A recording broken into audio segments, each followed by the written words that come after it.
बहनों और भाइयों, अगर एक मुख्यमंत्री के रूप में मैं और मेरे मंत्रीगण प्रयागराज के संगम में स्नान कर सकते हैं, तो मैं पूछना चाहता हूं, दिल्ली में आम आदमी पार्टी के अध्यक्ष से अरविंद केजरीवाल जी से मैं पूछना चाहता हूं, क्या यमुना जी में वह भी अपने मंत्रियों के साथ जाकर के स्नान कर सकते हैं क्या?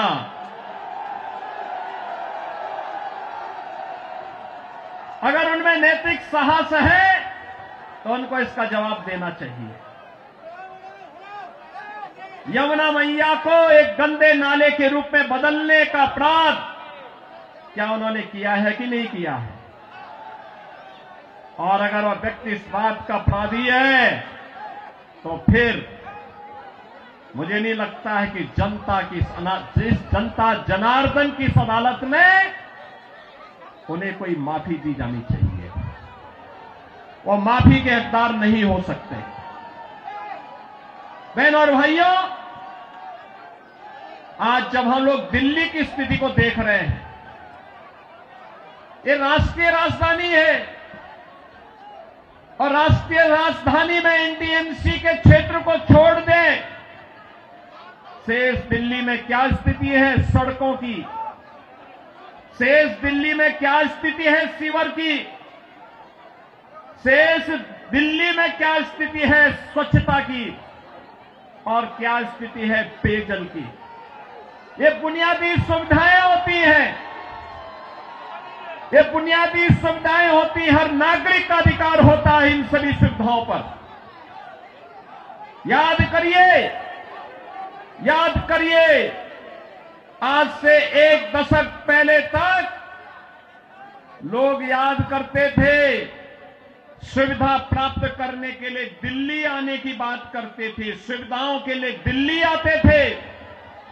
अच्छी सड़क देखनी हो, मॉडल देखना हो, मेट्रो का मॉडल जो सरदार अटल बिहारी वाजपेयी जी ने प्रारंभ किया था, उसे देखने के लिए पूरा देश दिल्ली आता था। सड़कों की बात होती थी, दिल्ली आता था। स्वच्छता की बात होती थी, दिल्ली आता था। कोई नया कार्य होता था, उसको देखने के लिए लोग दिल्ली आते थे। लेकिन बहनों और भाइयों, आज क्या स्थिति है? क्या बना दिया है? सड़क पे गड्ढा है या गड्ढे में सड़क है, कोई पता ही नहीं लग रहा है। मैं जब से चल रहा हूं यही दिल्ली के अंदर देख रहा हूं। बहनों और भाइयों, ये हमने खिलवाड़ करने की छूट एक व्यक्ति को और उनके गिरोह को क्यों दे दी है? स्वच्छता की स्थिति कितनी दुर्गतिपूर्ण है। कूड़ा का ढेर पड़ा हुआ है, गंदगी का ढेर बना हुआ है। दिल्ली राष्ट्रीय राजधानी के अंदर इस प्रकार की दुर्गति हो, सीवर बह रहा सड़कों पर, हमारे वाहनों को भी उसी सीवर के बहते हुए सीवर से गुजरना पड़ा। और अभी तो पेयजल का भीषण संकट आने वाला है। दिल्ली में आम आदमी पार्टी की सरकार का पाप का भुक्तभोगी हमारी पावन मथुरा वृंदावन के श्रद्धालुओं को और संतों को भी उठाना पड़ता है। वहां मां गंगा एक गंदे नाले में बदल करके जाती है। जब भी नमामि गंगे परियोजना के अंतर्गत मां यमुना की शुद्धता की बात आई, स्वच्छता की बात आई, तो अरविंद केजरीवाल एंड कंपनी ने कोई सहयोग नहीं किया। ये सहयोग नहीं करना चाहते, कोई विकास का कार्य नहीं करना चाहते, किसी विकास की परियोजना का मौके पे जाकर के भौतिक सत्यापन नहीं करना चाहते, जनता को बुनियादी सुविधा मिले, उसका अधिकार प्राप्त हो, ये वे काम नहीं करना चाहते। इनका तो एक ही कार्य है, प्रातः काल होते ही सोशल मीडिया पर झूठे ट्वीट करना, झूठी फिल्मों का प्रदर्शन करना, झूठे प्रेस वक्तव्य और प्रेस वार्ता के माध्यम से केवल गुमराह करने वाले वक्तव्यों को देना, जितना समय झूठ बोलने की एटीएम के रूप में आम आदमी पार्टी और उनके नेता समय बर्बाद करते हैं, ये झूठ का एटीएम बनने की बजाय अगर उन्होंने जनता की जन सुविधा और विकास के बारे में सोचा होता तो 10 वर्ष में दिल्ली की कायाकल्प हो गई होती, दिल्ली बदल गई होती। लेकिन बहन और भाइयों, दिल्ली बदलने की नहीं, इन लोगों ने दिल्ली को तो एक कूड़ा घर बना दिया है, दिल्ली को अव्यवस्था का एक अड्डा बना दिया है। आजकल मैं सुन रहा हूं अपने भाषणों में से अरविंद केजरीवाल जी बार बार उत्तर प्रदेश की चर्चा कर रहे हैं, लेकिन उनको भूलना नहीं चाहिए अब मॉडल के रूप में उत्तर प्रदेश को लोग देख रहे हैं। मैं पूछना चाहता हूं, दिल्ली के अंदर भी ओखला औद्योगिक क्षेत्र है और पिछले 10 वर्ष में उद्योग ना के बराबर लगे हैं, कोई सुविधा नहीं, कोई सुविधा नहीं। आम आदमी पार्टी ने एक सुनियोजित साजिश के अंतर्गत ओखला दिल्ली के अंदर उद्योग तो नहीं लगने दिए, कोई रुचि भी नहीं ली, लेकिन इसमें बांग्लादेशी घुसपैठियों को, रोहिंग्या को जरूर बसाने का काम किया है। आम आदमी पार्टी एक्सप्रेसवे का वो हिस्सा जहां पर धुलेरा एक्सप्रेसवे को जब फ्यूचर आधार बनाने की मशीन के माध्यम से आधार बांटे जाते हैं इन बांग्लादेशी घुसपैठियों को,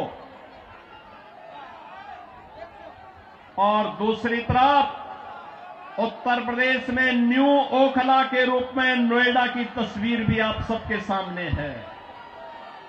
आज आप जाइए दिल्ली की सड़कों को और नोएडा की सड़कों को जाकर के देखो, जमीन आसमान का अंतर नजर आएगा।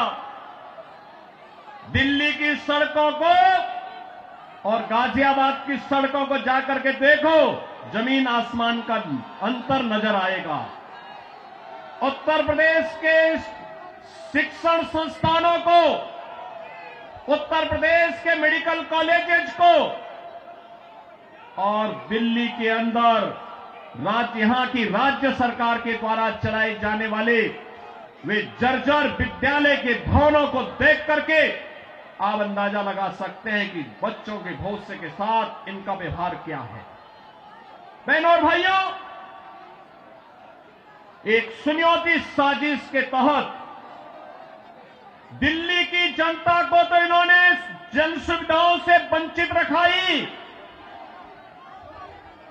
साथ साथ राष्ट्रीय सुरक्षा के साथ खिलवाड़ भी इन्होंने उन अपने शरारत भरी कृत्यों से किया है। आपने देखा होगा 2020 में दिल्ली के अंदर किस तरीके से दंगे करवाए गए और आम आदमी पार्टी के पार्षद और उनके विधायकों की संलिप्तता इस पूरे षड्यंत्र में सामने आई थी। ये लगातार राष्ट्रीय सुरक्षा के साथ खिलवाड़ कर रहे हैं। स्वाभाविक रूप से जो अपने गुरु सरदे अन्ना हजारे को धोखा दे सकता हो, वह व्यक्ति जनता को भी धोखा देने में माहिर होगा। देश को भी धोखा दे रहे हैं, जनता जनार्दन को भी धोखा दे रहे हैं। लगातार अपने वक्तव्यों के माध्यम से ऐसे ऐसे वक्तव्य जारी कर रहे हैं जिसमें अब मैं विश्वास के साथ कह सकता हूं कि दिल्ली की जनता आने वाली नहीं है, और मैं यही अनुरोध करने के लिए आया हूं। बहनों और भाइयों, मैं आपको एक बात और कहना चाहता हूं, मैं आपसे एक बात और कहना चाहता हूं। जो यहां पर आम आदमी पार्टी की सरकार और आम आदमी पार्टी जो लगातार कह रही है, ये लगातार एक बात को कह रही है कि इन्होंने यहां पर बिजली दी है, बहन और भाइयों, एनडीएमसी का क्षेत्र जहां बिजली मिलती है 24 घंटे, वह गृह मंत्रालय और शहरी विकास मंत्रालय भारत सरकार के अंतर्गत आता है। शेष दिल्ली में पावर कट देश के किसी भी बड़े महानगर से, किसी भी नगर से ज्यादा पावर कट है। मैं कह सकता हूं उत्तर प्रदेश की आबादी 25 करोड़ की है। हर जिला मुख्यालय को 24 घंटे की बिजली आज के दिन पर हम दे रहे हैं और बिजली का पर यूनिट दाम उत्तर प्रदेश में एक सामान्य उपभोक्ता के लिए अगर है तो यह 3 से 3.5 रुपए है, इससे ज्यादा नहीं है।